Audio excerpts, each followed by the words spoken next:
Welcome to Growing Dads. Where I'm Kleph. And I'm Rich. And we're Growing Dads. We're discussing everything growing dads want to know and growing families, no matter how your family is constructed. Growing Dads is all about inspiring all individuals with real-life topics, creating change, and talking through open dialogue. Growing Dads starts in 3, 2, 1. Yes, sir. What up? Sir. What up, though? What it do?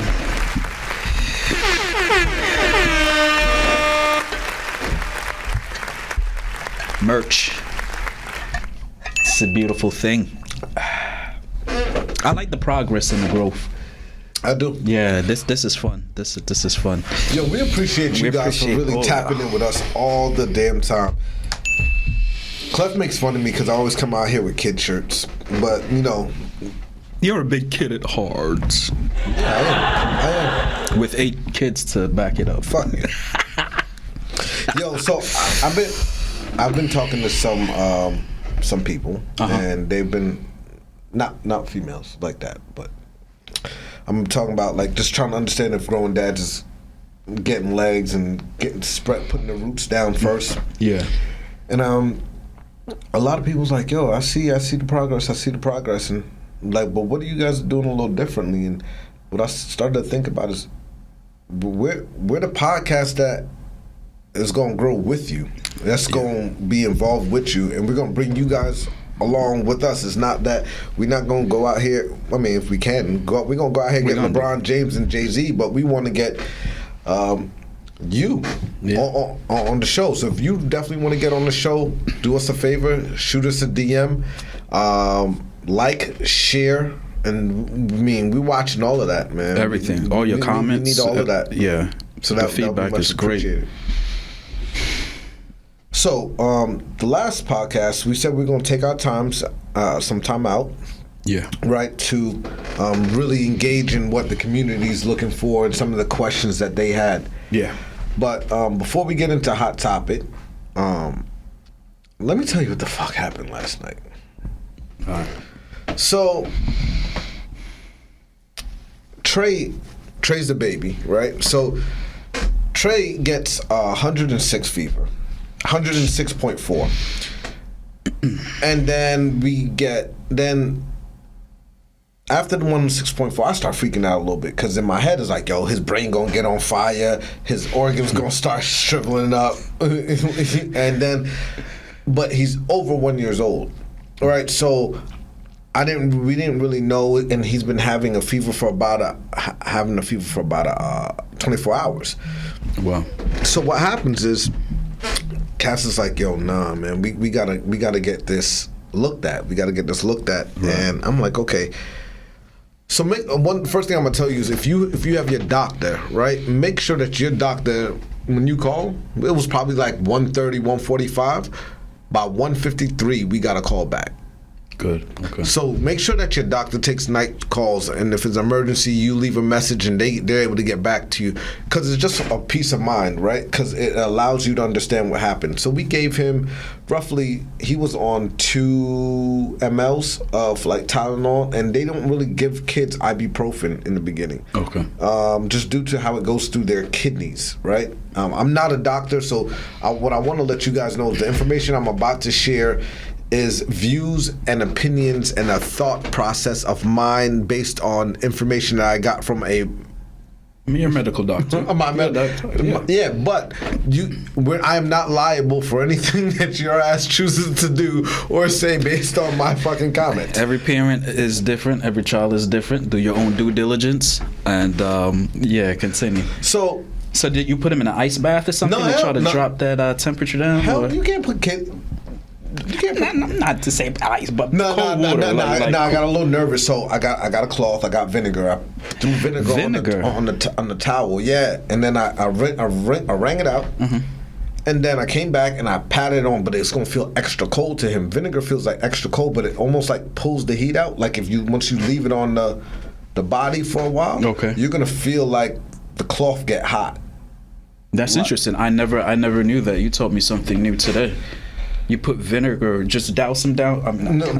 Put it on the top. Yo, so I'm gonna tell you the whole story. So what happened is, so after I poured vinegar on the towel and I doused him with it, Cass like, yo, he smells like a salt and a vinegar chip.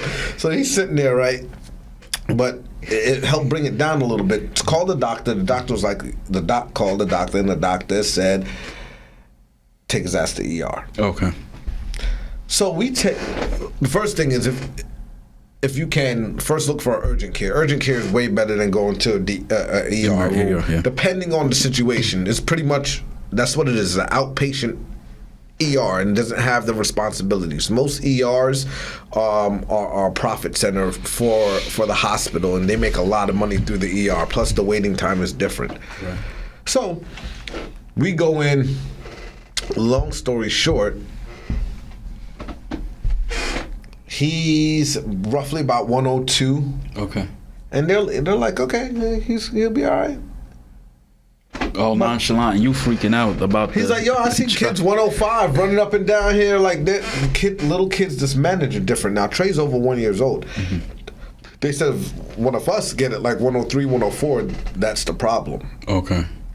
So our bodies don't process it a certain way. So just be cognizant of when your kids are having a fever that they have a little bit more tolerance. I don't really play with it because fever is nothing to fuck with. Like you got to really be paying attention with this.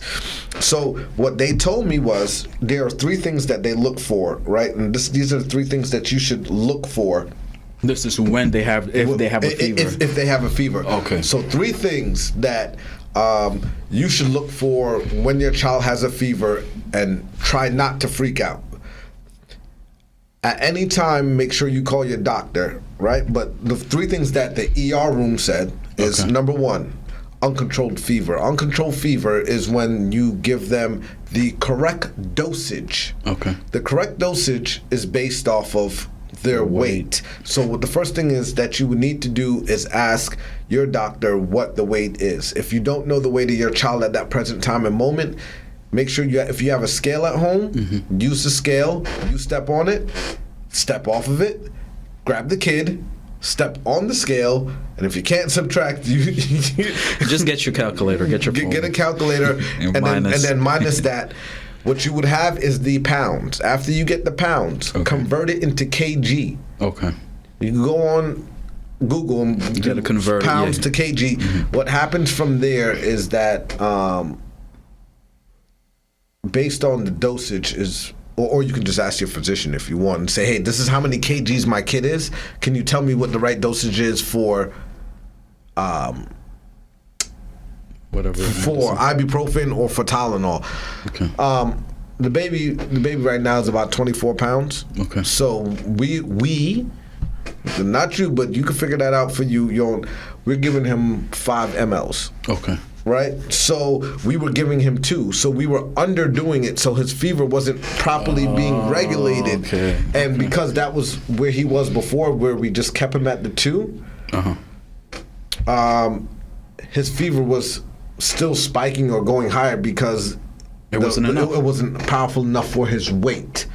Right? So that's what they do is they make sure it goes off the weight. So number 1, you make sure that the weight is correct and that it's not uncontrolled. The uncontrolled fever is not regulated by meds. So if you give them the right dosage and they still and they're at like a 102 and then it goes up to a 103, get their ass into get them to see somebody immediately. If after 30, it really takes about an hour to kick in. Okay. So after that, if you see it go down, it's regulated. The second thing is if they stop drinking. If your kids ever stop drinking any type of fluids, water, milk, or they're throwing up. If they're throwing up and still putting something in their body, that's what you want to do is keep them hydrated as much as possible, right? So you're keeping your kids hydrated and they're drinking. They don't necessarily need to eat. You don't need to eat to survive for a day or 2. Mm-hmm. Typically, these fevers can last anywhere between, check this out, 1 to 7 to 8 days. Really? And in my head, I'm like, isn't that like something that you shouldn't do or something that should be a problem? Yeah. No, what actually is that you alternate between Tylenol and ibuprofen. Okay. typically is a 4 year. I said 4 year is a 4-hour stint. So you have Tylenol, then you have ibuprofen. Tylenol gets processed through the liver. Okay. And then the ibuprofen gets processed through the kidneys. Or they said more like the ibuprofen is more like a urine, so it'll pull it through the urine and it's just no real hint of it. But you can alternate, which doesn't keep giving the kid Tylenol every 4 hours. It allows at least like 4 hours to break off of one organ going on to the other. And that's just kind of the ping-ponging back and forth. But it keeps and you can actually give I don't agree with it, but you can give your kid the dosage of both back and forth for like 7 days. Oh, I didn't know that. I wouldn't do that either. No, but I mean, that seems like a lot of processed stuff on the organ. But so, how's he feeling now? He's all right, man. He's all right. Good. But Cass said his fever broke, but I mean, we're just monitoring him right now. Okay. So, and then the last thing that you want to pay attention to is if your kid is not urinating. If your kid is not urinating, that is even a worse sign because that means your organs are shutting down. Okay. So, if your kid's having a wet diaper, they should have anywhere between, they say minimum 3, but 2 to 4.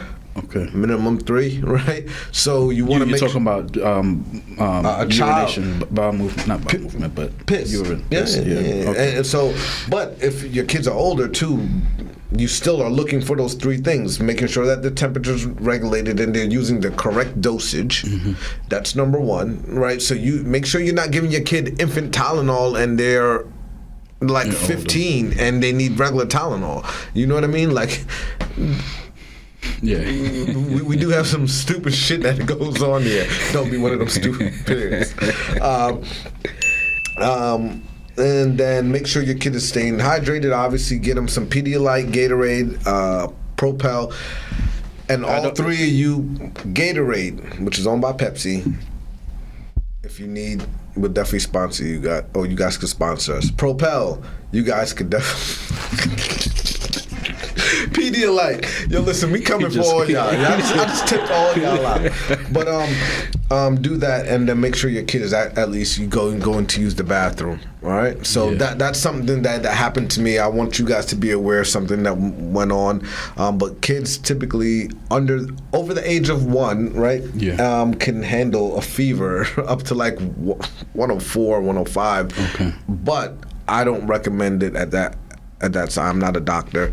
And if they're under 1, definitely listen, get them where they need to be because that kid's too small, right? Yeah. So that's something else. That's what happened with me. Well, I'm glad that his fever broke and you didn't lose your shit over it. I did. Cass was actually real calm, which kind of like I wasn't losing my shit, but like when I know that there's a potential for something, I'm not risking that. Yo, we was in there. They actually saw us real quick, by the way, right? So we got there 11. We were in the back by 15, 20. In under 15 minutes, we were in the back. Okay. We were seeing a doctor in less than 10 minutes of being in the back. Because we went to the pediatric side, right? And then, the bill was $1,176. 2.5 hours later. That's an expensive fever. That's an expensive, wow. Bro. But look, at the end of the day, once he's all right, that's all that matters. There's no, who cares? We had insurance. Insurance took a nice 70%, but bro, that was a $350-something like visit, yeah. So pay attention. That should be free. I just helped you out. Yeah. Yeah. So when I have my other kids, I'll be a little bit more enlightened and smarter. So I want to get into some hot topics. Let's rock. So the hot topics. I got 3 hot topics. And, number 1, You don't have to say anything, but it's just letting you know. The governor of New Jersey signed a law creating a child tax credit program for low-income and middle-income families at a cost of $8 million in the state. The tax credit is open to people earning $80,000 or less and file their taxes using a social security number or an individual taxpayer identification number. How much is it that the parent gets or the tax credit for each child? How much is that? The tax credit is... This is such a fucking joke. Households with income $80,000 or less. Okay, so if you're $30,000 and under, you get $500 per child. Okay. $30,000 to $40,000 is $400. Over $40,000 but not over $50,000 is $300. Over $50,000 but not more than $60 is $200. More than $60 and not over $80 is a whopping $3. I'm joking. It's $100. Yeah. $3. Yeah. So. Okay. And I think, that's what I have here. That's one. What's the other hot topic? What do you think about that? What do I think about that? Yeah. $500 doing anything? I mean, with the way inflation and gas prices is, that's a gas. Look, I keep it like this. As a parent, everything matters and counts. If for those who qualify, it's a source of assistance. So, hey, it's still our tax money that pays this. It's like we're paying ourselves anyway. They're using our tax money to give it back to us, and But anyway, that's different. New Jersey gun laws have gotten tighter. Mm-hmm. So, I know we talked about gun reform a little bit. Let's get into it. Just what you need. You must pass a gun training course to get a permit to buy a gun now. Okay. You must renew your training every 4 years to retain your gun permit. Okay. Sales of 50 caliber rifles are banned. People who already own these weapons must register them and pay a $50 fee. A 50 caliber. Antique 50 caliber rifles are exempt. Okay. So go get the exempt one. Okay. But you need a 50 cal for though. Like, bruh, what are you doing? What are you hunting? Gun owners who move here must get a firearm purchaser ID card and register their guns within 60 days. Okay.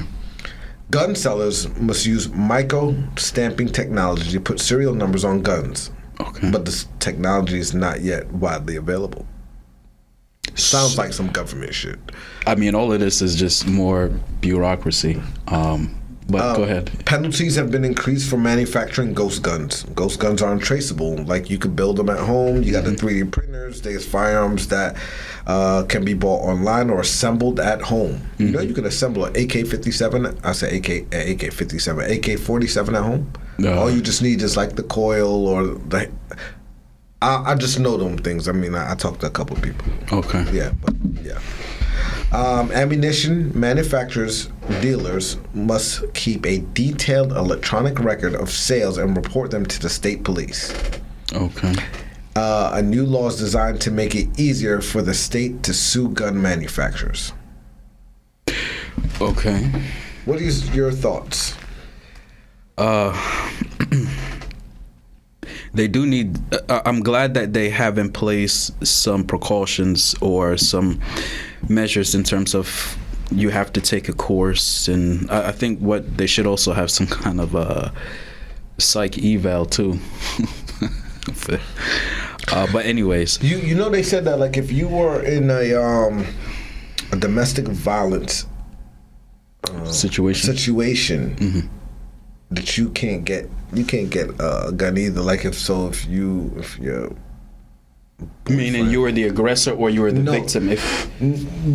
Like if I didn't get all the details on it, but if like there was a prior situation and like typically it was called the girlfriend loophole loophole. I can't speak today.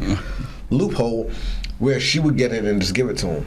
Well, if you guys live together and that was the situation, she can't get the gun either. She's not allowed to even go for a gun. If y'all live in the same. So the thing I want to understand though, is this where, again, the aggressor that this applies to, or the victim, or how does, like, well, I know that they were going to have some new or some way to better regulate guns and purchasing and all of that. So as I said, I'm glad that they're putting something in place and making them, requiring them to take some course before they're able to get a permit. The whole 50 cal thing, I mean, again, I like guns, but that's excessive. I think it's this is the beginning. Like they're trying something. New York is actually saying right now that you have to turn over all your social media accounts if you want to get a gun, so that they could do some background research on.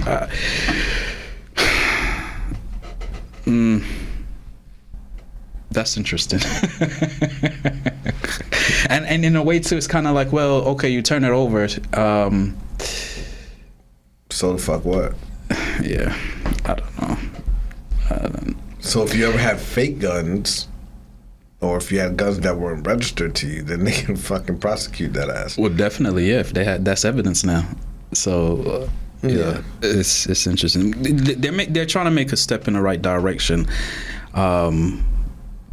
How much is this going to cost as far as these fees? I mean, I know you said there's a penalty of 50, but like there's certain other fees. Did they change as far as the gun permit fees? I don't know. I just gave you what NewJersey.com have put out. Okay. Put out. Well, we'll see as time goes on how things change, what sticks, what moves. What do you feel about it? The child tax credit. Okay, like it's not really, to me, I don't know how much that looks like on the budget when you say $18 million, okay, but is that really affecting a lot of people? How far is $500 going? I don't know. You know what I mean? They legit gave us what was it, $1,200 for like 6 months? Like, what the fuck were we doing with that? So, the gun laws, I mean, I'm okay with it. I said last time, tote your shit and make sure your shit legit, and I'm cool with it. Like, that's what you need. The social media shit for New York, I don't care. Okay. Last thing, New Jersey is a safe haven for abortion. They passed the law, so New Jersey won't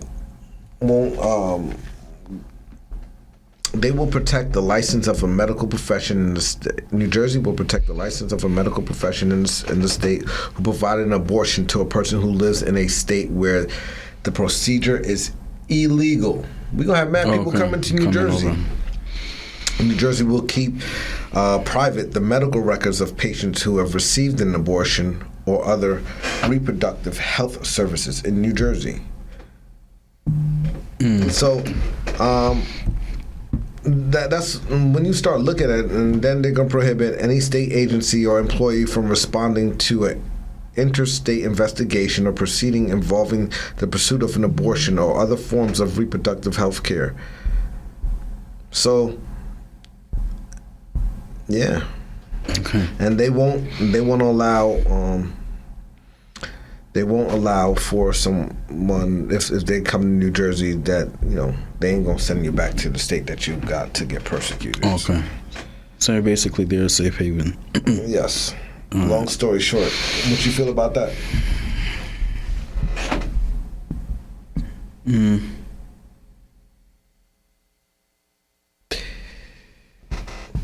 For those that are going to do it, for whatever reasons, and it's a touchy subject, but this Wade versus Roe is just starting, bro. Yeah. Like I don't believe in abortions. but at least if it's going to be done, it should be done, and by a professional, not to say someone doing it in a garage or just in not healthy, sanitary, and it's So I think we just need to understand what's going to continue to happen. We live in New Jersey, so I think as a parent, it's just really educating. And we're going to touch base back with Mike and Nathan and kind of give them our thought processes on, sex education. But you really need to have that conversation with your kids now. If you're not having the conversation, you're uncomfortable, the first thing I would do is ask them, hey, kind of warm it up, or hey, do it over time. Hey, did they start teaching you sex education, or what are they actually teaching you? Because I need to understand if I have to sign off on any type of paperwork. Can you let me know what type of things are they teaching you? Do you find it relevant? Are you uncomfortable with the information? And that's how you could kind of start opening it up. Because if you say you got to sign, not necessarily, you're not lying, but listen, if I have to sign off on anything that you need to learn, I need to understand what are you comfortable with it or not. And I just don't want to sign a paper and you're not being okay with it and me not asking you. You know what I mean? So I think having that conversation with your kid up front. Around what age would I think around 10, 11. Okay. Because if they said, no, we're not learning anything, what is sex education, then that opens the door for you to have a conversation. Mm-hmm. If they are, then it opens the door for you to understand what they're learning. Right. So. Okay. This is part 2. Last week we were able to dive in with the team, and we got 2 questions today. One from my boy, JG3. So JG3 said, how do you handle a breakup with kids? And how do you start over? That's good. And then we have another one is, can you discuss any regrets you have as a parent, and what will you change? So let's JG3, we gonna answer that on the next podcast. Yeah. We just discuss any regrets you have as a parent, and what would you change?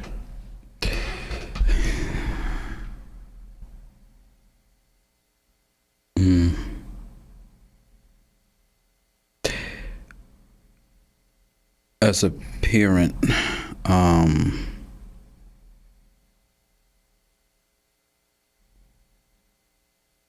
the way that the split went with their mom, my kid's mom, I definitely would have handled things differently, knowing what I know now. Regardless if what was going to happen, but I would have just handled it. I would have handled that differently. Okay. Yeah. Any regrets I have as a parent is I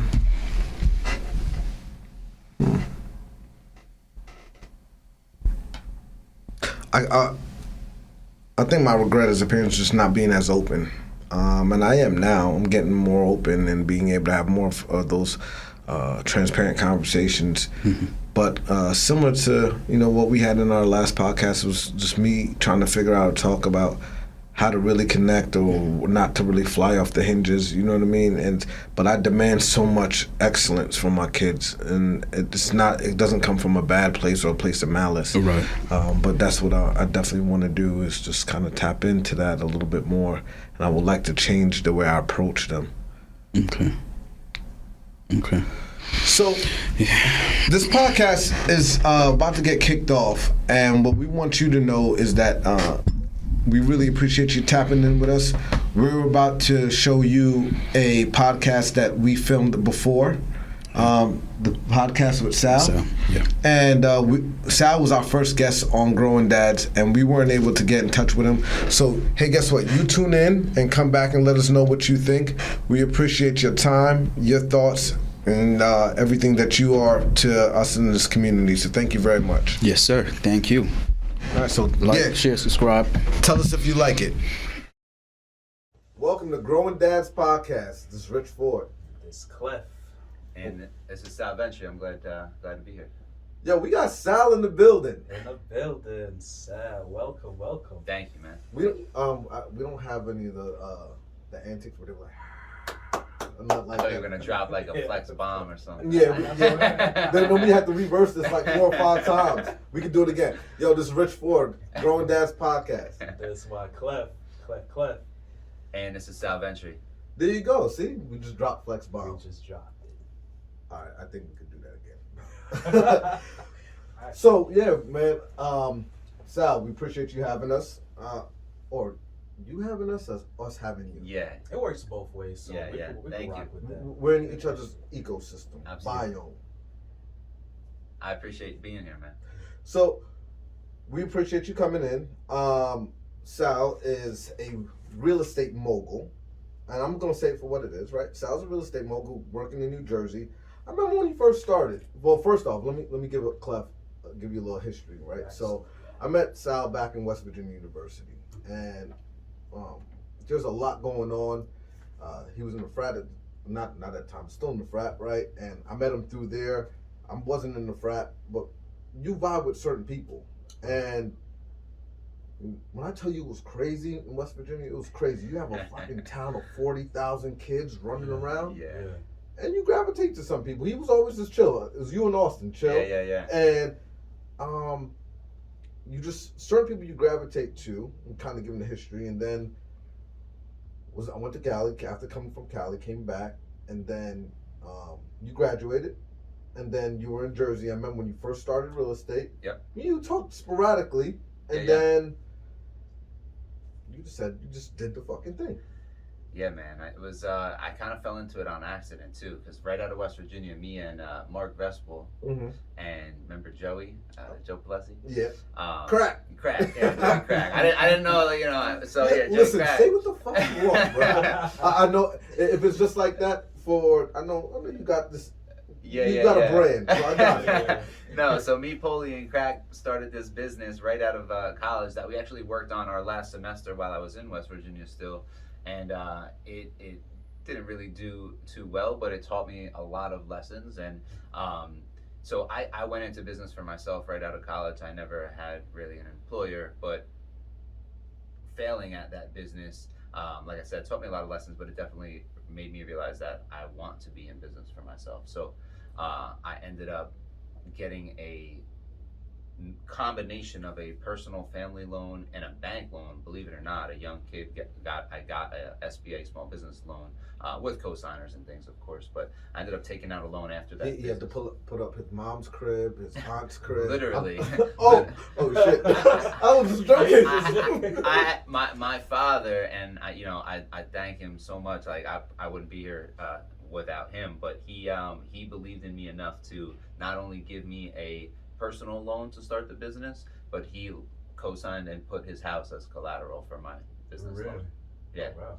Yeah. So is that Sal Jr.?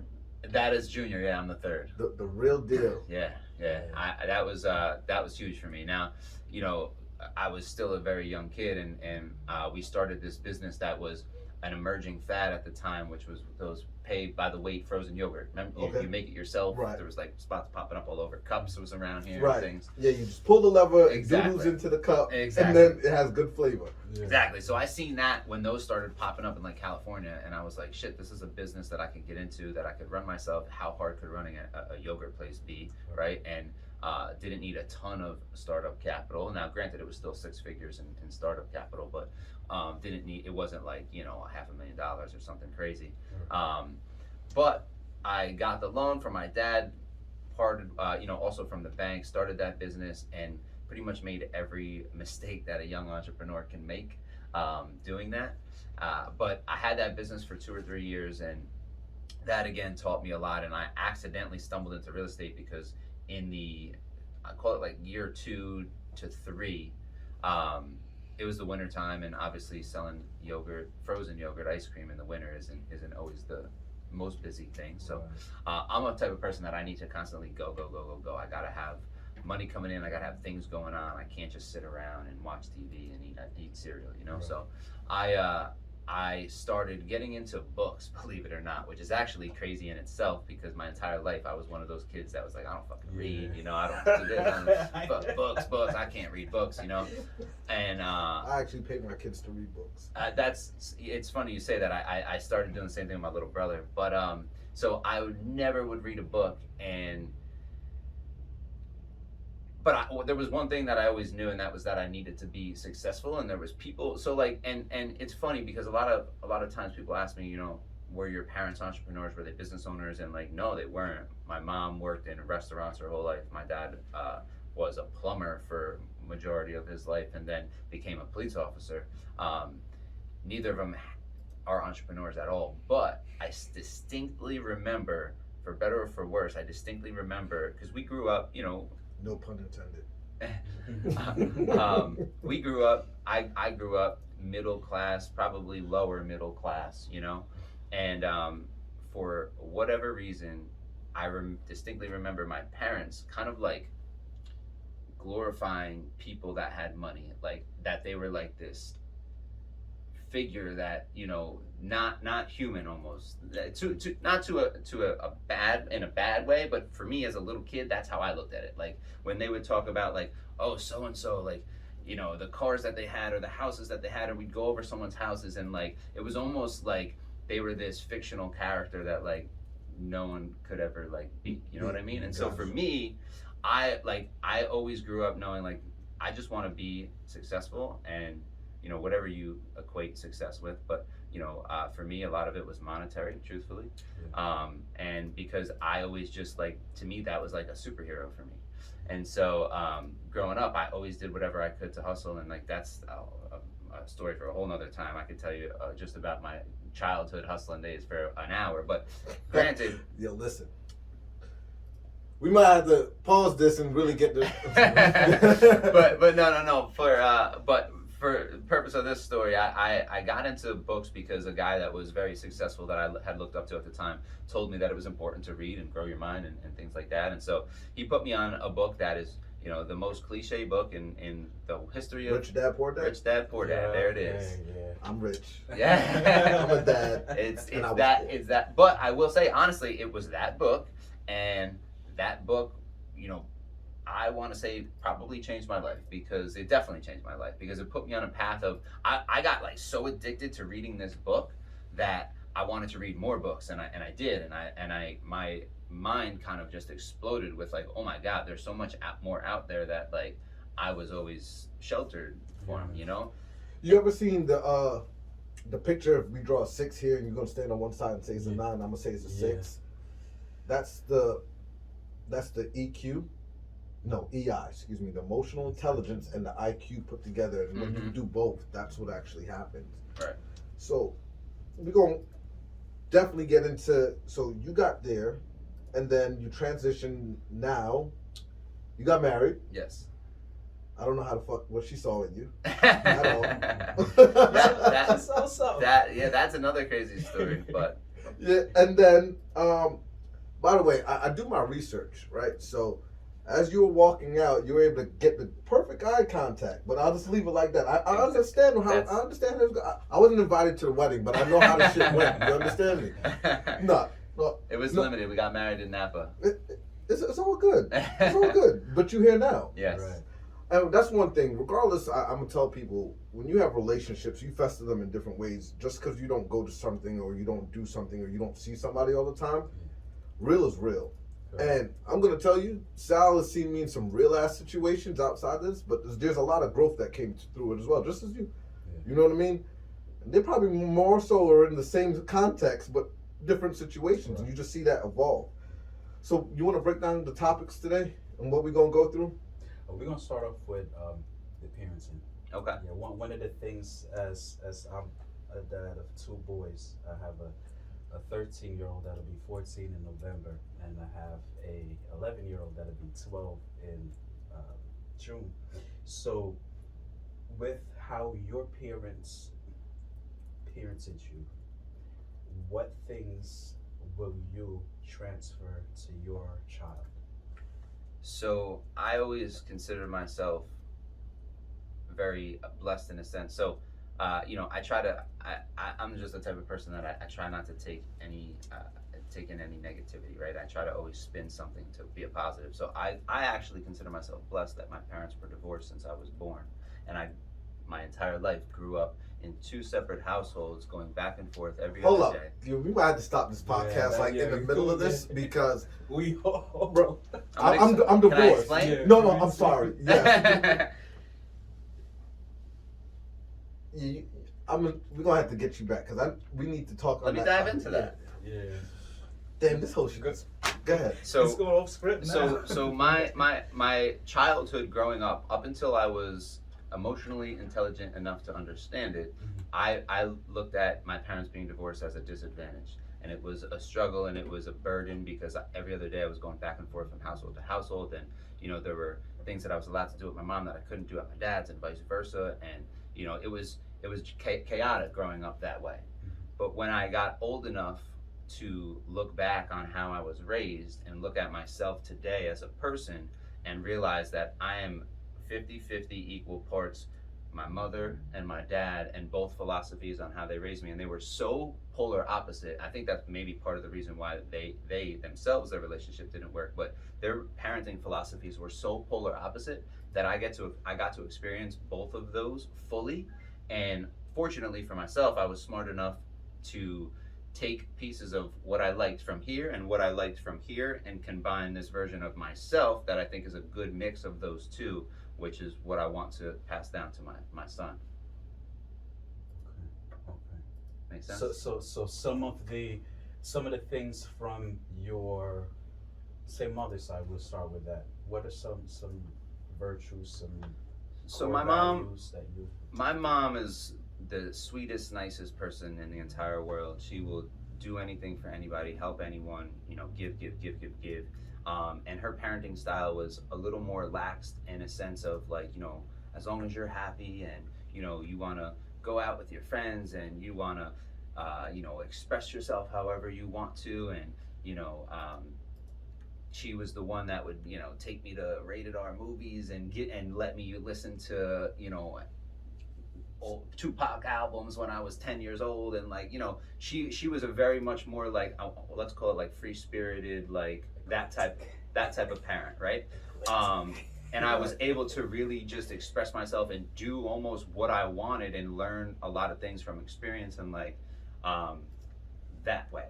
Okay. My father, being a police officer, that stereotypical parenting style. He was very, very strict, very regimented, and it was literally going from one extreme to the other every other day. So it was interesting. Yeah, and I could see that would give you a nice, well-rounded development. So that's what my kids are actually going through right now. That's why I looked at you like things don't happen without this is legal like that. But that's kind of they just told me probably about 2 weeks ago, I'm tired of going back and forth. Yeah.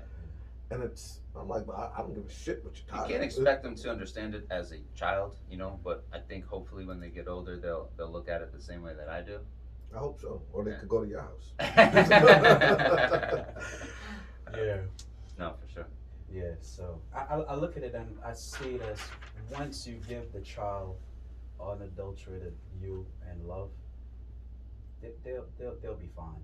Because they need to have the opposites to be able to balance themselves going out in the world, and having that dynamic, that dual dynamic, obviously duality, works, the right. duality of the two.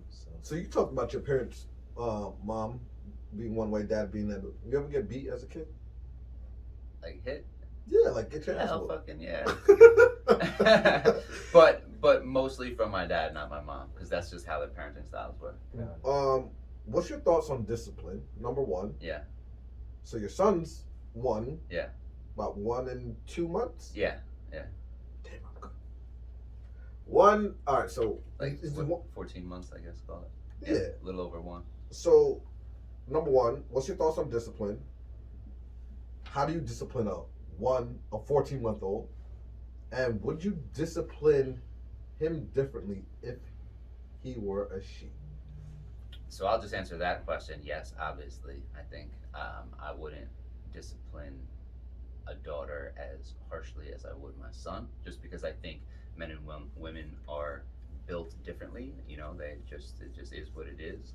And a son can take some toughening up, and I don't think that's the same with the daughter. So we'll just leave that at that. Mhm. How do I discipline my 1-year-old? It's tough because look, at the end of the day, I'm not going to be naive to the fact that he's fucking 1 and doesn't get it. You know what I mean? Like I can't talk. He doesn't talk. I can't. He doesn't communicate with me. I can't say no, don't do that, and really expect him to understand, right? So I'm not gonna be smacking around my 1-year-old like if he doesn't listen because he doesn't get it. You know. Right. But I do try to discipline him in a sense of, you know, almost, and I hate to make this comparison, but almost in like with a dog. Like if he does something bad or he, you know, he grabs the garbage or something that I don't want him to do, I'll grab his hand and I'll just like get his attention and tell him like, no, like you don't do that. You know what I mean? Push and just kind of walk him away. But I'm not gonna smack him, you know, until he understands and fully makes a decision to do something that I said not to. You know, got the terrible twos for that. Right. Yo, I'm gonna tell you one thing. You know what? Good. So right now we're on the topic of parenting before and after, right? And then after that, we're gonna go into family dynamics and real estate. So right now, with parenting before and after, is parenting what you thought before? Now you got the child home. Not even close. Not even close. What was it before? You know, I guess before I had a kid, I didn't actually think about the day-to-day of how raising a child actually would be, and it was just more like on a macro scale of like, oh, like having a kid would be awesome, and like someone to you know, raise and teach how to play sports and this and that. But you know, you're missing so much of the details that actually goes into parenting. Before I was a parent, I just thought it was like, you know, that those things that you see in a movie or something. You know, I'm gonna coach his football team, and I'm gonna, you know, but like in between all those handfuls of moments, like is the day to day, every second of every day, and the responsibility of having a child. And so I had no clue what I was getting myself into. And I also had no idea, like, I thought to myself, like, when I seen other people with their children and you know, nieces, nephews, whatever, I thought, like, oh, man, like, I could imagine, like, how much you love that person, but, like, geez, man, I had no fucking idea. Like, my son, to me, is my entire world. Like, I didn't think that I would ever feel that way, you know, for anybody. Right. Love at first sight, literally. Yeah. And, you know, I will say something to that. And, like, I've had this conversation with friends of mine that have children. My son, so I think it's also, too, because my son was born a little premature. There was a lot going on in the hospital. My wife spent 30 days in the hospital before she gave birth to my son. Wow. So it was a lot going on. But when he first came out, Wow. I don't, obviously, yes, it was love at first sight. But it was almost more, I was almost in a state of, like, shock for the first week or so. You know? Shocked of what? Like, I can't believe you're here. I can't believe you're here. I can't believe everything went okay because there was so much going on. Like, we spent the next 5 days in the hospital after he was born. You know, there was a lot of family around, fortunately.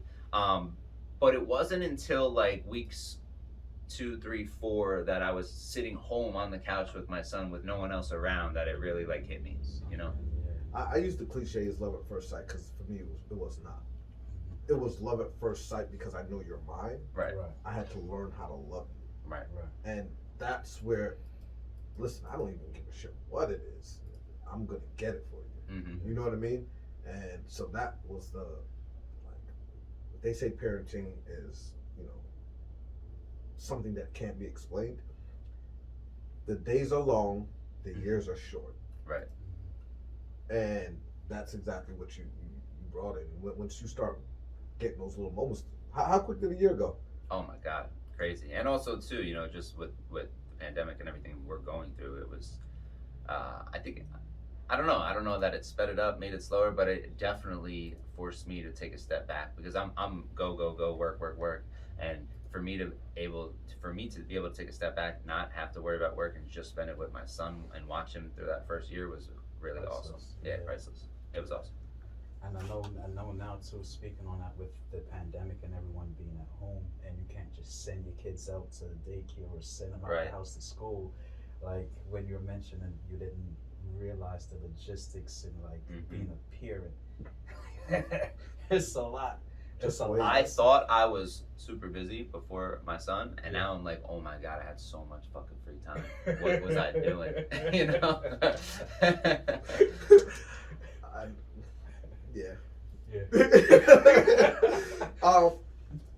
Okay. Does your child sleep in your bed? No. He Yeah. never did. Yeah, He never did. I'll be scared of that first of all. That's exactly why. Truthfully, I'm a little over paranoid. I'm a little OCD. My son. My wife.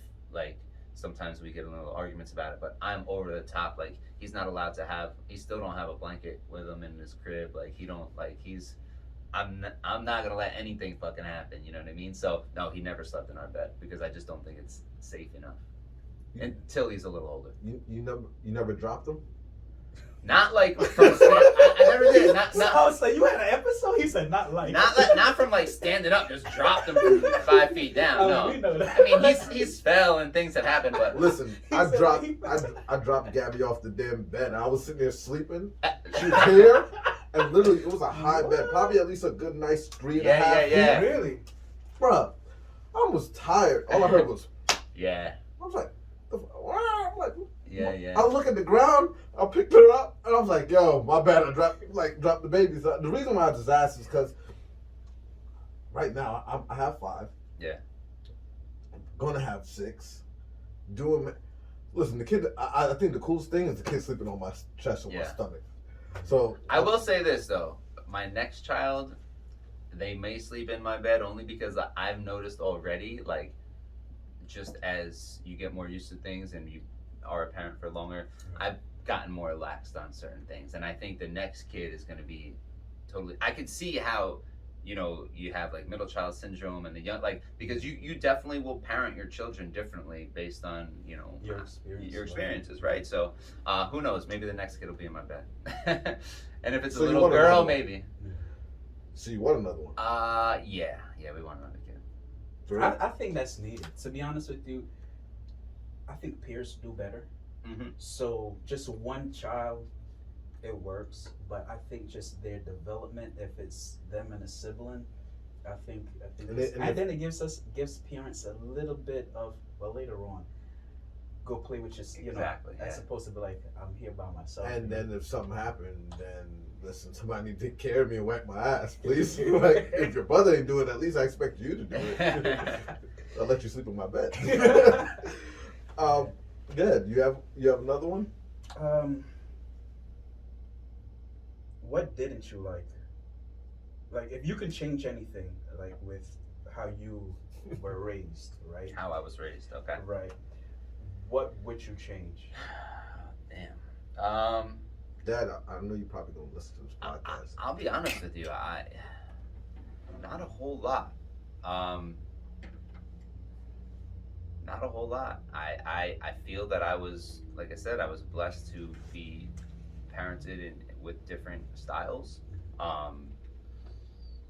And I think that forced me to be a pretty well-rounded person. And I also, so to your last point, I also grew up as an only child until I was 14 because my parents got divorced. They only had me. They got divorced. They didn't remarry and have another child until I was 14 years old. Each of them actually in the same year, which is wild in itself. But so now I have a brother and a sister, but most of my life I grew up as an only child in a big Italian family where, you know, most of my cousins had brothers and sisters and things like that. And I always envied that big time. I always wanted a lot of siblings. But I'll be honest with you, to answer your question, and this sounds crazy, I wouldn't have changed anything growing up. I got the discipline that I needed from my father, and you know, he instilled a lot of really good values in me, as did my mother, of course, because my dad is a very like tough, hard type of guy, like disciplined, regimented. My mom is, like I said, very, very kind and loving and supporting of people. So I feel that I got a good mix of all of that, and I wouldn't change a fucking thing. Okay. The reason why I asked is we had that earlier episode, and we're talking about like certain things our parents went through, and one of the things that that question for me would be like the mindset. Now, when we're coming up at that time, it was the whole go to school, go to college, and follow that route. And you said something earlier when the gentleman gave you the book to read, Robert Kiyosaki's book, and it changed your whole mind. It opens you up to a whole different world. And the thing that I would change is to say, and that's what I do now different with my kids. Like I dump them with information to give them that opportunity to shoot as far as they want. Like my parents, they try to follow, I guess, the status quo model of success and coming up. So they followed that model of go to school and follow that path as an employee, and, Right. and kind of. It's factory It's worker. funny you say that because I think to myself all the time.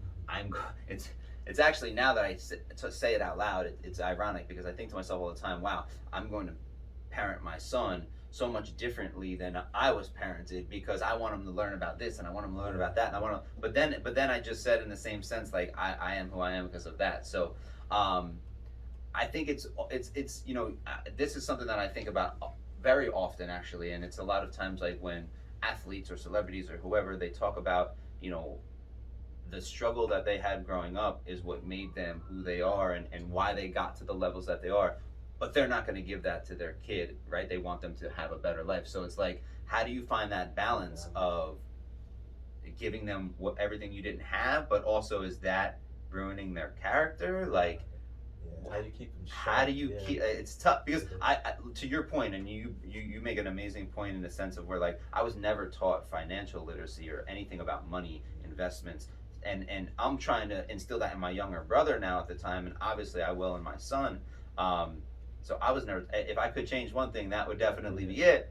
But I don't know. Does that change me? I don't know. We evolve, so I mean there are changes as we go through each level, and that's the thing where there's no rule book, as I was saying earlier, with how you parent. You just gotta adapt to what's going on, and whatever legacy. And we're talking about that too in another episode, as far as like the legacy you leave and the things that you want to instill. So what you were taught from your parents, your mom gave you some real great experiences that opened you up, and your father gave you a certain structure that kept you focused. So when you were in your grind with your business, Right. you were able to have that discipline. So there's a lot of good grounded values and principles, but at the same time, when you're parenting now, it's just like, all right, you've learned through the trends and the changing in time in your generation, and you keep maybe certain core values of what helped make you, but then you put the spin on it to Correct. say like, all right, there's a whole new world, and look through the telescope. Correct. So that's Yeah, that's exactly right. So we're gonna wrap up the parenting before and after with something that Kleph dropped a bomb on me on. Would you rather be loved or feared? It's funny you said that because literally it was either this morning or last night I saw a quote that said that it was exactly that, and I really liked the response, and they said both. I want people to be afraid of how much they love me. That's dope. That's dope. It's cheating, but it's dope. But if you want me to really answer that in black and white, Yeah. No pun intended. I would say loved. Really? Yeah. Okay. I said feared. Yeah. I said fear. I went with love, and then I said, you know what? There's love and fear. I think there's also resentment and fear. And, part of me growing up, my dad was very, very regimented, very disciplined, and there was most of my life that I feared him. And there were a lot of times that when I thought about that fear, it immediately went to resentment and like hatred almost. I got into a lot of fights and some dark times with my dad growing up because I was so I hated how much I feared him. And I had friends that I had friends that were on a different, a completely different level with their dad, where it was almost like it was like their boy, you know what I mean? And they would hang out and watch football games together. I mean, I would, watch football with my dad too, but it was a different dynamic, talk about the girls that they were chasing. And, I never had that with my dad because it was so much of I'm your parent, you fear me, this is the rules. And I always, growing up, wanted to, like, my biggest goal as a father is for my son to respect me and, listen to everything I'm saying, but at the same time, want to talk to me like a friend and not, you know what I mean, fear talking to me. Like, I was afraid to tell my dad the truth about most of my experiences growing up, and I don't want that with my son. But see, there's a dynamic with that, because in the context of fear, and the dynamic with that is, because I do believe there's healthy fear. For instance, you would not walk to the edge of the building if you're on a 10-story building, because you can fall over, a gust of wind, whatever, sure, and you can fall. So that fear of gravity making you hit the ground would keep you at a safe distance from the edge. Or you wouldn't just walk out in the middle of the street because of the fear of getting hit by a Hence, car. it's that same situation. You could be on the same ledge, right? We could be on the same ledge, but a foot down, and you know that you're safe. So that's where the duality of love comes. Right. And with fear, with parenting now, I understand what you're saying, because some parents, again, could be the way they were raised, their lack of knowledge with how to be emotionally, have that aptitude to communicate or whatever. They don't parent in a way for you. They parent in a way for them. I told you not to do this because I don't want to have to deal with that. Right. I'd say so. They give you things based on fitting their mold of keeping the ship sailing smooth, and they don't do things in the developmental stage for the child. Now, I've spanked my children before for things that they've done wrong. However, when I spanked them, I let them know why I spanked them. Then I asked them if they understood, and then I asked them why. And they're always able to tell me why. Yeah, I did this, why I accomplished that, or whatever. And after I spank them, dead ass, I give them a hug and tell them I love them. Right. And explain to them, like, I don't want to have to do that, but, you have to understand that's wrong. Sure. You don't steal, or you don't do this, or I explain. So there's a level in how you do what you do. Now, with that, I can speak to my children and I can tell them certain things, and I know there's a level of fear, but it's not a level of I'm scared of you because you're going to hurt me.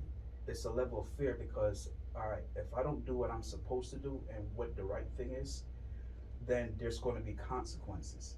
So I get where you're coming from, because some parents don't parent like for the child. They're parenting to like just keep shit straight. But also, I think a lot of parents, right?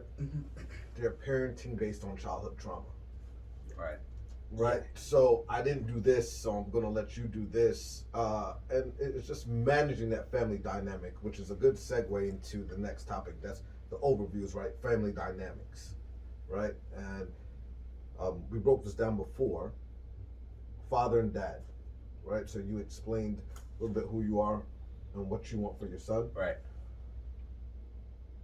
Number one, based on the conversation that we had, what would you rather be, a father or a dad? And I already know that. Now, how do you portray that? Well, I mean, you said earlier, a father, you would classify as someone that just had a child, gave birth to a child, right? A dad is someone that's actually in their lives and devotes time and everything, right? Right. So what's the question? So you live with your son, you're in a family. Yeah. But listen, I'm focused on earning for the family. Right. At that point, you're still a dad. You're still there in the holistic sense. Sure. But are you really there with them now? Right. So how intentional are you day to day in being? Yeah, so a lot of thought goes into that for me personally, because I do run a business that's 24/7. People are pulling at me and want my attention and time 24/7. One of the things that I had to learn that I think is the biggest thing that I can possibly tell anyone, especially someone that is very busy and has businesses to run and people pulling at them and a family at the same time.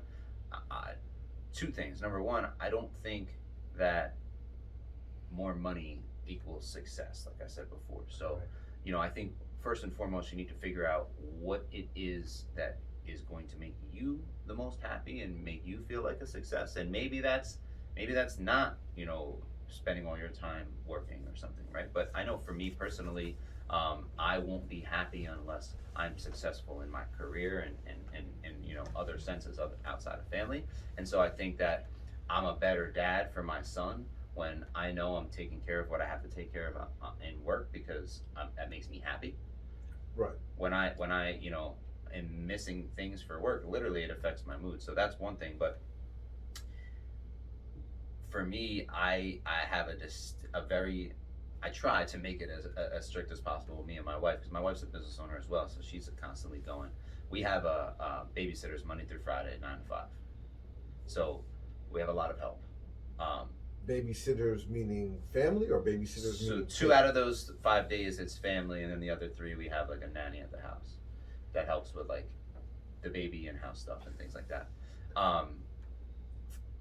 But so for me, like I said, I think that I need that. Some people may think like, oh, you're spending too much time at work. But one of the big things for me, and what I'll end it with, is I try as hard as I possibly can, and I know my wife does too, that, I try to end work at that 5 o'clock point or prior to that. And then from that time until my son goes to bed, I don't take calls. I don't want to, Gotcha. So I feel like if I can focus 100% of my energy with him at that time, rather than try to be 50-50 all the time and taking calls and, oh no, you're like, that's worse off than, listen, Daddy's gonna leave at 9 o'clock, I'm gonna go to work, I'll be back, but when I get back, you've got my undivided attention and we're gonna have a great time for the next couple hours. And but I have to leave in the morning because number one, I gotta set the right example for you, that's what a man does. And number two, I want to provide a particular lifestyle for my family that will never happen unless I make that sacrifice. And I think the sacrifice is worth it, in my opinion, for my son. I want him to grow up a certain way. I want him to have certain luxuries and certain abilities, and he'll never get that unless I make a little bit of sacrifice now. And the final thing that I'll say is, I think the best time for me to make those sacrifices is now, rather than when he is a teenager and when he really needs that, 100% agree. So I'm going as hard as I can now while he still kind of doesn't even get it, Right. You got 7 years to go crazy. Yeah. Here's why, right? Thought I was out the blue. I had a thought process of retiring from being a full-time dad by 45. Got one on the way, and she got me. I'm locked in. But I went hard to get to the point. Work from home, working now, doing 4 things at once. Exactly what you said. When I'm locked in, but I'm probably the opposite. Y'all watched Rugrats before? Angelica's mom? Yeah. I don't know. Yeah. That was me up until literally a week ago. Okay. Nothing really has changed much in a week. What's happened is I found out what I need to do, and I did it in pockets, and I found out where I'm most happy. There's a whole bunch of other shit that went into it. Spouse, kids, life, me, work. And once you start plugging and playing, when you realize that a square hole can take a circle peg, and a circle hole could take a square peg, as long as it hits your bottom line, meaning goes into the same bucket and that you're satisfied, as long as it works for you, it works for you. Sure. Because most people say you can't put a square peg in a round hole. It depends on how big the square peg is, and how small the round, and how big the hole is. And once you get that perspective, similar to the rich dad, poor dad situation, everything changes. Mm-hmm. So, you said something about having a nanny. How you feel about vaccines? My son's not vaccinated. He hasn't got a single vaccination since he was born. Would you require somebody watching over him to be vaccinated? So, no, because that would make me a really big hypocrite. But I will say this: my son is going to get vaccines. Just I have a plan mapped out with our doctor that it's going to be later on in life. Because what really fucked with me was, I was always on the fence about the whole vaccine thing prior to my son being born. I have a very, very, very close friend whose daughter was, is autistic, and they feel very heavily that had something to do with it, whether it did or it didn't. That's another conversation. One of my kids are. It was always in the back of my mind that, like, hey, you never know, that could happen. And so, after educating myself further and talking to my doctor and everything, and talking to my wife and figuring it all out, one of the things that really hit me was when my doctor said, oh, you don't want to give him the hepatitis vaccine when he was born. And I said, well, no, he was 5 weeks premature. He was not even 5 pounds when he was born. How are you going to give him the same vaccine that you give a full-grown baby? And the doctor looked me dead in the face, and she goes, Sal, I'll be honest with you, not going to bullshit with you. Parents don't say that. She goes, it's the same vaccine that they would give me. It's the same dosage that they would give a grown human adult. I said, that makes no sense. My son's 4 pounds. How are you going to give? That's just how it is. That's how vaccines are. So I said, you know what? Let's wait, because one of the things that I learned was from my friend and other people, typically if a child is autistic, that starts to be more prominent and shown around the age of 12 to 18 months. And so I just, whether my son isn't, whatever the case may be, I don't want to question anything. So Gotcha. Me and my doctor said, you know what? Let's wait until he's 2. If everything is good, he's 2, he's talking, everything looks perfect, then we'll start slowly giving him these vaccines as he needs them. He doesn't need them immediately. Right. And I realized too that it's probably going to be a little bit more of a financial burden to do it that way, because they'll charge you a premium to break up the shots. But if that's what it is, it's what it is. Listen, number one, you said something that is key, right? And I think you should walk parents through the situation, because especially if you never had a kid or you're new to having a child, how do you position that, number one, in the hospital, because people don't know their rights. Yeah. So this is the real talk of like being a dad, right? People don't know their rights. Right. I had the kids vaccinated for certain things. Sure. That, all right, cool. But we're gonna wait. If you don't need it for school can't tell me that you have to have it. Right. And that's how it is.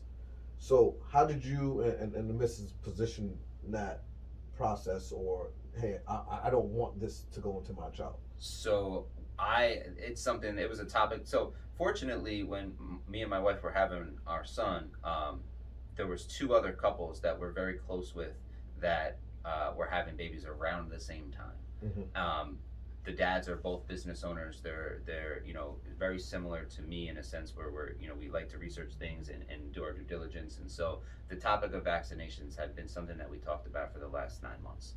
And constantly sharing different articles and this, that, the other thing. So fortunately I had those guys in my corner, and we had all kind of made the decision, like, all right, we're gonna not do anything immediately until we figure out the plan. And so me and my wife made it very, very, very clear to our doctors prior to going to the hospital and being in the hospital that we are not okay with any vaccines, and don't do anything to our child without our consent.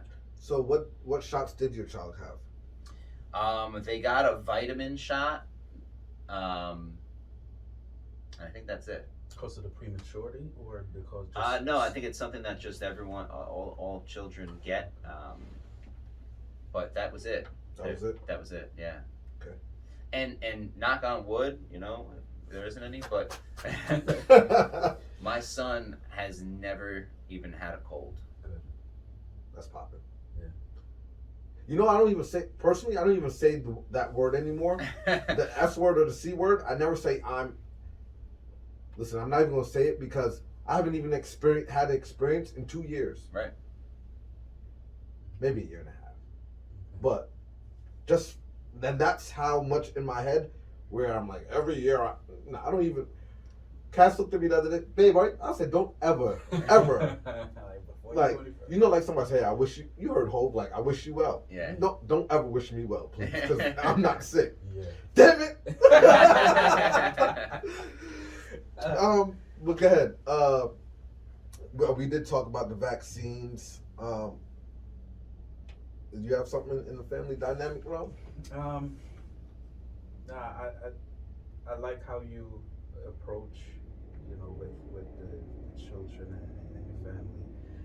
And one of the things I like that you said earlier was with maintaining your work-life balance is by a certain time you cut off, and communications, phones, meetings, calls, after the child goes to bed, you can resume and pick back up. Correct. And I do see that as very important, because that uninterrupted time that you give them, even if it's 15 minutes, it goes so much further than split time where, you're on the phone and you're helping them with the homework, or you're just diverted in attention, and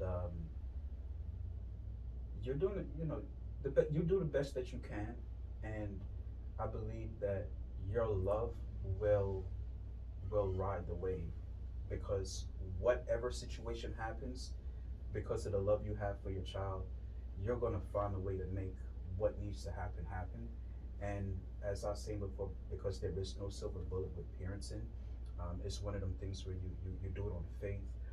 You do it on the knowledge that you have, and as you mentioned, you did some research with you and some of your other friends and your wife, but having a child. So, just having that love will weather the storm and make it work, because you make it work. And I think that's the best thing. But I know your time is limited, but we want to.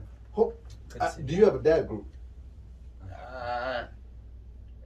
Like kind of, not really. You know what it is? I like you said earlier when we first got started. Like you just gravitate towards who you gravitate towards. I'm friends with a lot of different people in a lot of different groups. Right. And so, like, I have go-to dads that I go and ask questions, but I wouldn't say that we're all like an alliance. I mean, that's why we started this growing dads thing, because me and Kleph sat down, and I called him like 6 a.m. Yeah. He's like, yo, what do you call me? I'm like, yo, dads never talk about shit. He's like, yo, are you drunk? And I'm like, no, actually, I just had like 4 cups of coffee. I did X, Y. He's like, calm down. I'm getting up. And I was like, we should do a podcast. He's like, I'm up. And literally, we did the first one on AirPods. Then we came studio situation, moving, changing things. The reason why I asked is because as dads, like, women talk about this. And dads need to be refined. Like, if we start to go into a different realm of where we are and what we do, we need to be more refined in how we approach our children, how we approach our spouse, and how we approach each other. And that's where the developmental gaps, I think, are there, and that's where we need to grow. You can't be the same person you were in high school, that you were in college, you're going to be similar in terms of value. That doesn't mean you're going to stay the same in terms of choice. We're not a product of our environment, we're a product of our decision. So, I have something. God forbid something happens to you. Mm-hmm. Who's gonna step in your spot? Why were they chosen? Outside of the missus, right? Sure. And why? Man. Or what do you hope? Because even if it's not one people, just right. collectively saying, right. I hope you guys do this for me. I mean, I'm very family oriented. I would hope that my family, I have a lot of cousins that are my age that we're still very close to, and my brother is, although he's young, he's very mature. How old is he? He's 19. Really good kid, very mature. I would hope that he would step up, but I would lean towards family. But fortunately, when my wife got pregnant, I started mapping out a plan financially for that worst case scenario, and God forbid anything does happen to me, they'll be set. They'll be all right. Parents, we talked about this. That's necessary, not just for not just so you're okay, but if you're in that mindset, I tell my kids all the time, hey, Dad, you're going to do X, Y, and Z? I'm like, God willing. Yeah. And it's not to make them feel a certain way, but it's to let you know, listen, this shit is certain. But even though it's certain, you were thought about the whole way through. And that's the love part, right? The fear part is what I have as a dad is not being able to see that whole process. Right. So the reason why I asked is because a lot of people don't. Oh, I know. Think about that. Oh, I know. Fear the more it's like a morbid conversation. It is. Talk a little bit about, if you can. Yeah.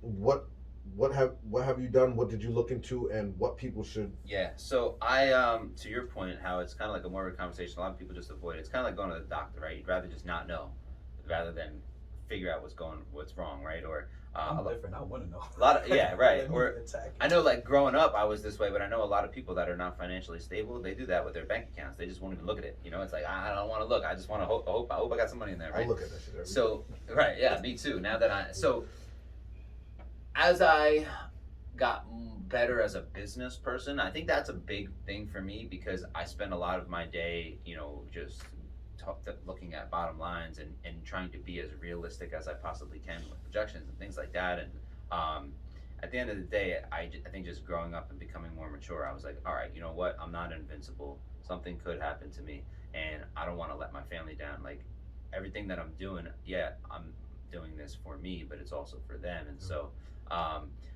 also too, one of my buddies that was one of the three that were all having children around the same time, is a financial advisor, and so he was always in my ear about different things in life insurance and how we can manipulate life insurance to also be investments and different things. And so fortunately I have I have good people in my corner, and I will say, side note, I didn't fall, that didn't happen on accident. I consciously became friends with the right types of people. 100% choosing.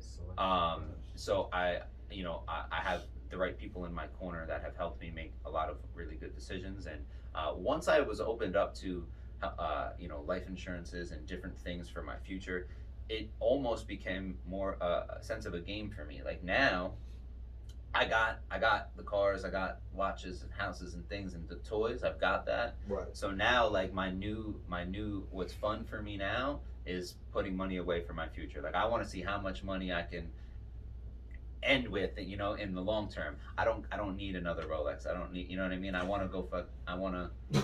Yeah, trust me. I understand that. And listen, I got college for all these motherfuckers. So, well, just to say something on that, because I think we briefly spoke about that before. So I recently did something for my son that was taught to me from one of my best clients, who is a real estate investor. And I'll never forget this, like 3 years ago. And this is a guy that buys a few properties a year, if not, a half a dozen homes a year, and either keeps them or flips them or does different things. Right. And he used to always meet me and look at properties, and he'd have his daughter in the car seat. She was just born maybe a few months before. And a few months later, he ended up finding a deal in a house, and we got an offer accepted. And he's like, I want you to put, this one's going to go in his daughter's name, Skylar. He goes, this house is going to go in Skylar's name. I'm like, why would you do that? He's like, because, he goes, I got a good deal in this house. I'm going to put 20%. Now, the house was pretty cheap. It was a rental property. He picked up for like 150 grand. He's like, I'm going to put 20% down on this property. It's $30,000. He goes, but the rent is going to pay off this house plus more. It'll pay it off. I'm going to put all the excess money towards the payment of the house. That'll be paid off in 10, 15 years. He goes, and my one-time investment of 30 grand now secures my daughter's future college fund, anything she needs. I never have to think about it for the next 18 years, because I know when she turns 18, she's got this home paid off free and clear that she can either sell it and pay for her entire college, or she can move into it and have a free home and place to live, or she can rent it out and be a landlord immediately at 18 years old. But she's got options from a one-time $30,000 investment, rather than spending the next 18 years every month trying to put money away. A bad month comes, oh shit, I gotta pull from my kid's college fund.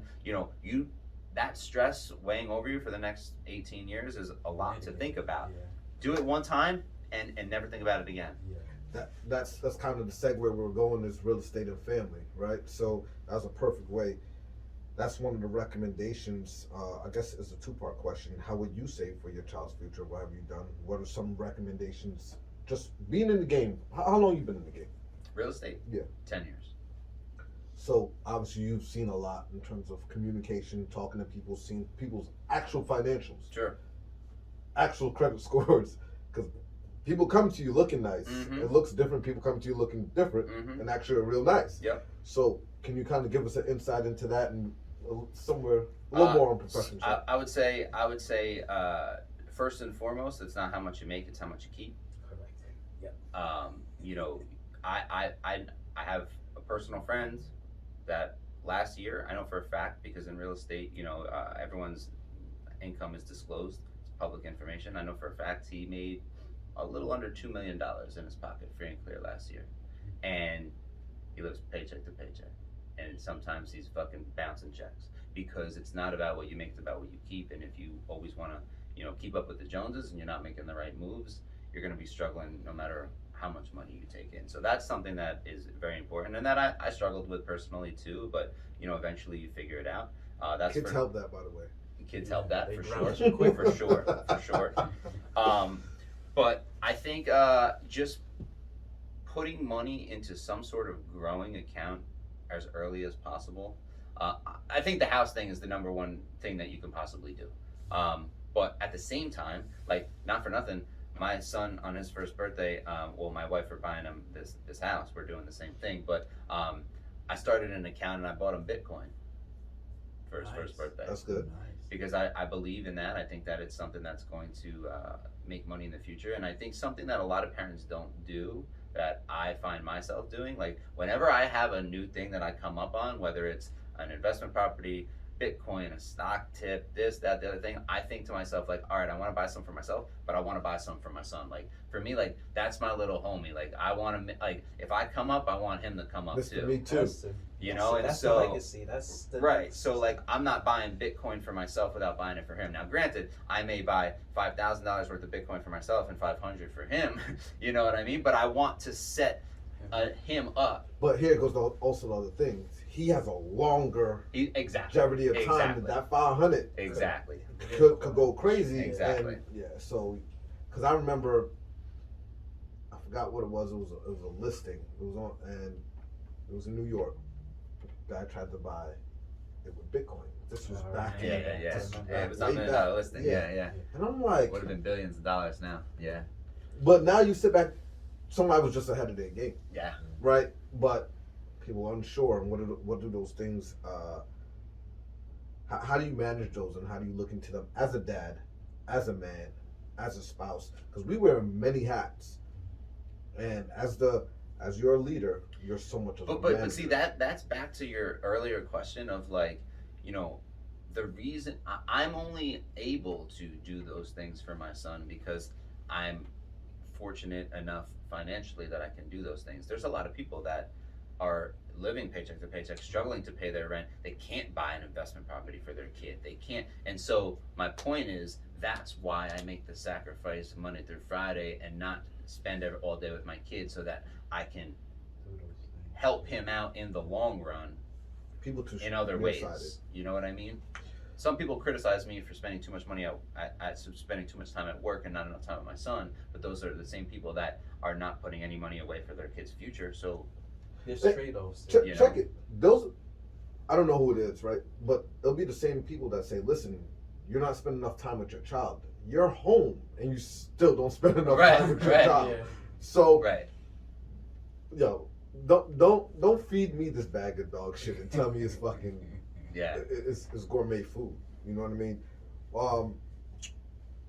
Two things. Do you see a disparity gap when as clients that come to you in terms of earnings, right? And what are some of the buying pitfalls that people go into? So explain. What do you mean? Like, So, number one, disparity gap. So you said, kind of going off, piggybacking off what you said, not a lot of people have the money to purchase a investment property. Right. But some people have money to purchase houses. Sure. You get FHA for up to like, what is it, almost 800 right now? Right. So what do you see if somebody comes to you?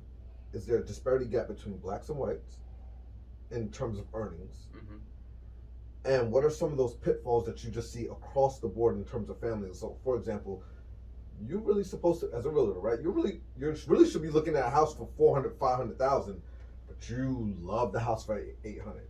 You can see the financials. So I'll be honest with you. As a real estate broker, I try to stay as separate from my clients' financials as I possibly can, and that's what their mortgage lender is for. Mm-hmm. They disclose all of that to them, just because I don't want to push people, and I don't want to feel like, if I leave it on them. If you tell me this is what you want to spend, I'm not going to tell you how to spend your money.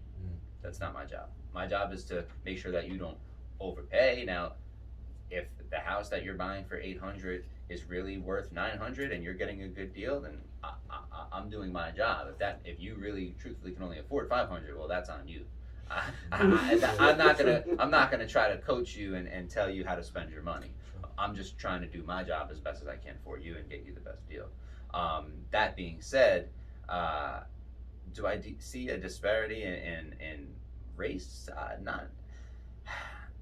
Not necessarily. I don't. I also think too, I live in an area that is majority white, so most of my clients are white. I work with plenty of black families, Hispanic families. There's a huge influx of just like very, very, very true Hasidic Orthodox Jewish people coming into my neighborhood that is causing a big stir. From New York. From Brooklyn, yeah. Yeah.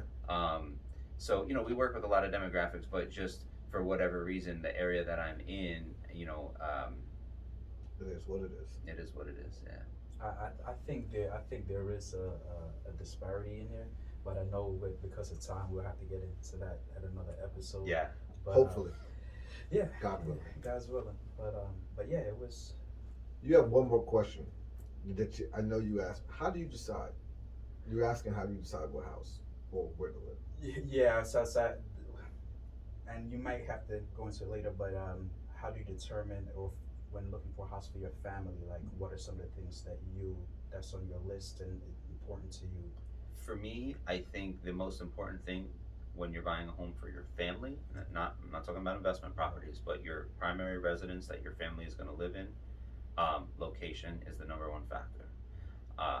Again, don't get caught up in the hype and the flash of wanting the biggest, baddest house in the shittiest neighborhood, because that's not going to help your family. As a child, they don't need 6 bedrooms and 5 bathrooms, and they don't need 20-foot ceilings, and they don't need this shit. They need to be in a good environment. Right. That's a good community that they can ride their bike around and play with friends safely. Like, the reason I bought the where I live, the reason I live where I live is, and my wife and I are living in a very modest home for what we can potentially afford, right? But I refuse to leave, and maybe I will in the future, but now we just can't bite the bullet to leave because we love our town so much. And when the warm weather comes out, there's packs of kids that, I'm talking like kids, like 8, 9, 10-year-olds riding their bikes up to the beach and hanging out, and no one even thinks like, oh, that's dangerous, or like, because my town is just so accommodating to that atmosphere. Yes, environment. There's parks on every corner, there's people playing, there's tennis, there's like, I think to me, when it comes time to raising your family, back again, like growing up, I remember growing up, like, yeah, you looked at people with like crazy houses and like, oh, that's so cool, but like, I never went to friends' houses and thought, oh, your kitchen is more updated than ours. You know what I mean? Like, what the fuck? Yeah. You know, so. You got snacks? Right. Like, no, that was the last thing on my mind. And so I think a lot of parents, you know, especially with like, obviously, you know, HGTV and everything that we see on Instagram and social media, you know, they want the flashiness, they want the new kitchen and the new baths. And a lot of those people are willing to sacrifice location just to have a little flash. And I think it's a bad move. Don't sacrifice your kids' happiness for your temporary Right. self-esteem boost. Yeah, exactly. Yo, we really appreciate you. I appreciate you, man. No, you took time out your day. Yeah. You got stuff to do. You got shit to handle. You got to go back home, be dad, be husband, and thank you. Thank you. We appreciate it. I appreciate it, man. Thank Wait you. to the part 2. Yeah, me too. It's fun. This is Grown Dads Podcast. If you haven't already, please make sure you go Subscribe. like and share. Yep. If you're in New Jersey, make sure you hit up Sal. If you're looking for a home down south, South Jersey, he got some other stuff going on. Yes. You definitely get in touch. How can they find you and get in touch with you, Sal? At Sal Ventre on pretty much every platform. salventre.com. Pretty easy. And if you're a realtor out there, I'm expanding to all 50 states. So if you want to join my team and figure out the way, hit me up. We'll put the information in the description. And yeah. It's the Ventre team up. That's right. We love y'all.